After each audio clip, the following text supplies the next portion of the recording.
What if your soul arrived here, not empty, but encoded?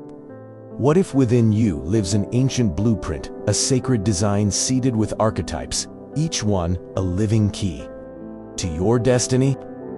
Today, we entered the mystical architecture of Carl Gustav Jung's soul teachings to understand how archetypes are not just psychological tools, but divine symbols guiding our awakening. Jung knew, we are not blank slates.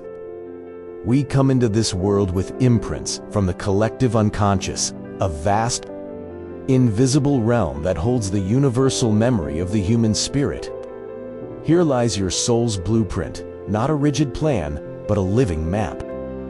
A map made of archetypes, mystical patterns that shape how we love, heal, create, and transform. These are not just parts of the mind. They are soul codes. Energetic frequencies pass through bloodlines, dreams, and lifetimes. Archetypes are not characters. They are forces. They animate our stories from behind the veil. Let's feel into a few of the most profound ones. The wounded healer, the soul who alchemizes its deepest pain into medicine for others.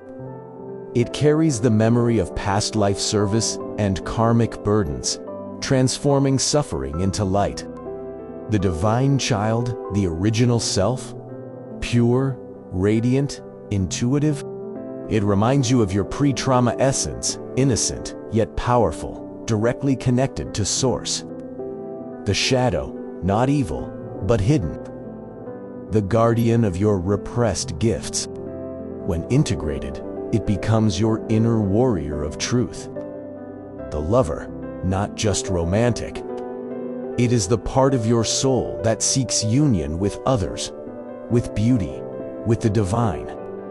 In sacred relationships, this archetype awakens the heart. The sage, the part of you that remembers. The inner oracle, holding wisdom from the stars. Often awakened through solitude and inner seeking. These archetypes are not outside of you. They are your soul's DNA.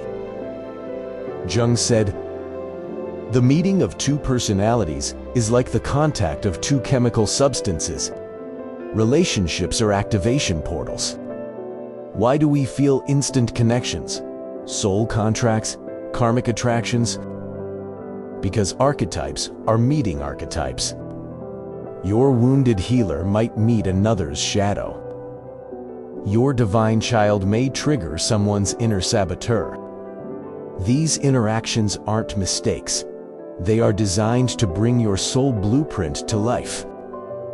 In sacred relationships, you are not just falling in love.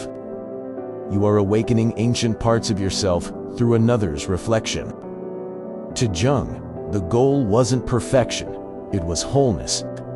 To embrace all of your inner archetypes, even the uncomfortable ones, and let them become part of your spiritual architecture. This is individuation, the return of the self to itself. When you walk this path consciously, your soul becomes its own temple. Your life becomes myth. Your suffering becomes meaning. Your light becomes medicine. Carl Jung didn't just teach psychology. He taught soul language. The archetypes are waiting not to be worshipped, but to be integrated. Because as you remember who you truly are, you help reweave the collective unconscious and humanity evolves. What if the journey to the soul required descending into your own darkness? What if the path to awakening wasn't just about light, but about integrating the forgotten shadows within? Let's explore the esoteric teachings of Carl Gustav Jung, not just as psychology, but as a sacred roadmap for spiritual awakening. Jung taught that the shadow is everything within us. We repress, but here's the esoteric truth. The shadow is not evil, it is unmet power. It is the gatekeeper to authenticity, to the hidden genius, the creative fire, and the ancestral wounds we came to transmute. The spiritual path isn't about avoiding your darkness. It's about meeting it with sacred awareness so that the unconscious can become conscious. This is alchemy of the soul, turning lead into gold. One of Jung's most mystical concepts is individuation, the process of becoming your true self. Not the mask you show the world, but the deeper, eternal essence within. This is a spiritual initiation. It's not about perfection, it's about integration, uniting your masculine and feminine, your inner child and higher self, your shadow and your light. Individuation is the sacred marriage, merging of opposites, to awaken the divine spark within. Jung discovered that we are all influenced by archetypes, primordial energies stored in the collective unconscious. These are ancient soul patterns. The mother, the hero, the trickster, the sage. They are not just characters, they are living forces, moving through your dreams, your emotions, and your relationships. By becoming aware of these archetypes, you begin to decode the blueprint of your soul. Who looks outside, dreams. Who looks inside, awakens. The modern world pulls us outward, but the esoteric path pulls us inward into the temple of psyche, the cave of symbols, the mirror of dreams. He understood that the unconscious is not just personal, it is cosmic. And when we learn its language of myth, of symbol, of shadow, we align with the divine intelligence that speaks through our intuition. Though known as a psychologist, Jung was a mystic in disguise. He studied alchemy. He communed with spirits in dreams. He journeyed through archetypal realms. He knew the soul is ancient. He knew we carry not just trauma, but timeless wisdom, ancestral codes, waiting to be remembered. And in this remembering, we awaken not just for ourselves, but for the collective soul of humanity. The path of Jung is not linear, it's spiral. It brings you down before it brings you up. It asks for honesty, depth, and surrender. But for those who dare to walk it, it offers wholeness, awakening, and a return to the self that was never lost, only forgotten. Soul family, this was not just a video. It was a soul work of transmission for code activation. It's a real honor to co-create with you in this journey as we expand the collective unconscious.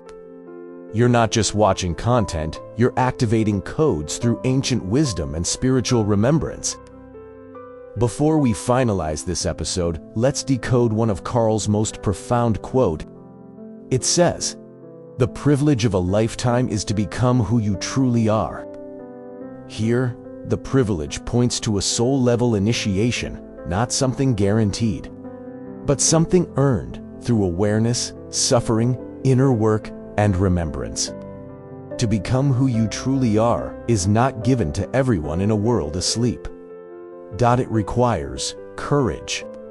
It demands the descent into the unconscious, into the shadow, into wounds, into forgotten lifetimes.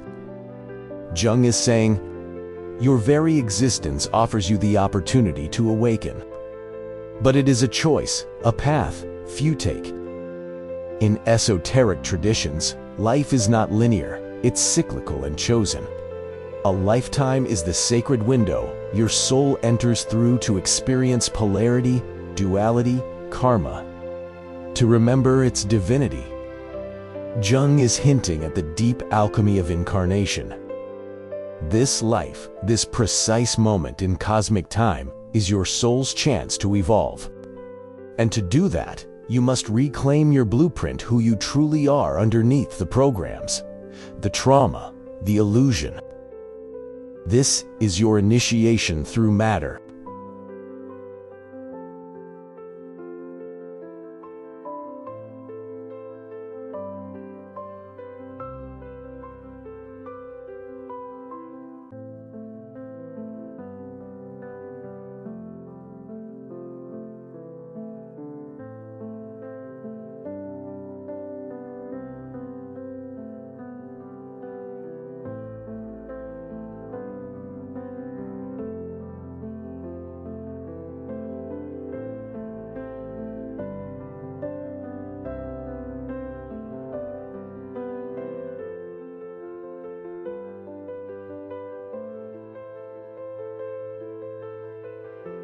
lower.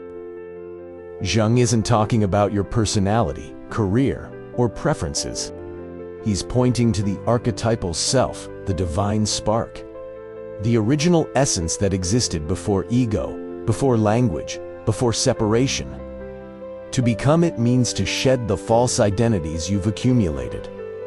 The conditioned self, the social mask, the fragmented ego, and to re-emerge as the whole self, which Jung often described as the center of the psyche and the imprint of the divine within. This self is not created, it's revealed. And the process of that revelation is the spiritual hero's journey. The privilege of a lifetime is to become who you truly are. Overall, once esoterically decoded, it says, your soul incarnated with a sacred mission to peel away illusion, to integrate shadow, and to remember the divine blueprint that has always lived within you. This remembering is not automatic, it is the soul's great work, the magnum opus of this lifetime. Few undertake it, but those who do realize they were never becoming anything. They were simply coming home. Thanks for watching. Until next time, Universal Consciousness signing out.